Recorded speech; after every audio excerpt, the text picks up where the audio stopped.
Share बाजार में list होने के बाद से मानो एलआईसी की मुश्किलें थमने का नाम नहीं ले रही। पहले आईपीओ निवेशकों को घाटा हुआ और अब रिटेल निवेशक मुंह मोड़ रहे हैं। लिस्टिंग को अभी 1.5 महीना ही हुआ है और 2 लाख से ज्यादा रिटेल निवेशक अपने शेयर बेचकर कंपनी से बाहर हो गए।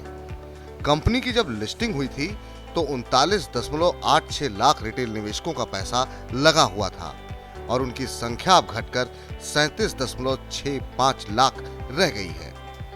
और सिर्फ रिटेल निवेशक ही क्यों, विदेशी निवेशक भी अपने पोर्टफोलियो से एलआईसी को बाहर कर रहे हैं। लिस्टिंग के समय कंपनी में 59 विदेशी संस्थागत निवेशकों ने पैसा लगाया हुआ था और अब उनकी संख्या भी घटकर 47 रह गई है।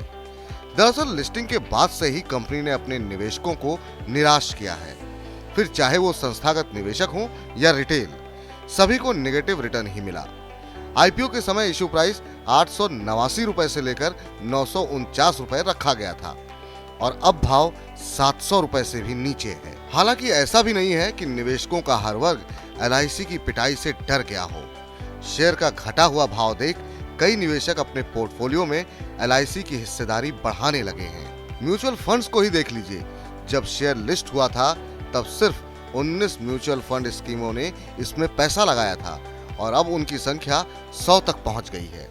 रिटेल में भी मजे हुए निवेशकों ने निचले स्तर पर खरीदारी बढ़ाई है। यही वजह है कि कंपनी में पैसा लगाने वाले छोटे इन्वेस्टर्स की संख्या तो घटी, लेकिन उनकी हिस्सेदारी बढ़ गई। कई ब्रोकिंग कंपनियां भी अब निचले भाव पर एलआईसी में निवेश की सलाह दे रही हैं।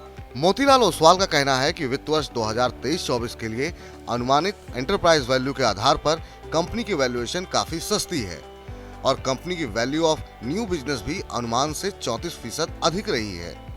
मोतीलाल ओसवाल का मानना है कि 830 रुपए के लक्ष्य के लिए एलआईसी में खरीदारी की जा सकती है।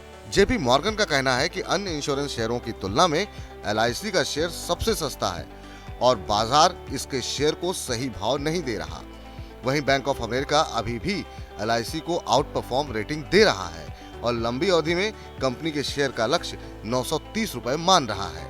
हालांकि कंपनी जब शेयर बाजार में लिस्ट हो रही थी तो उस समय भी कुछ ब्रोकिंग कंपनियों ने खरीदारी की सलाह दी थी और कई निवेशकों के लिए वो सलाह दूध के जले जैसी हो गई। यानी इस बार निवेशक एलआईसी में पैसा लगाने की जल्दबाजी में नहीं है। मनी 9 के लिए मनोज कुमार।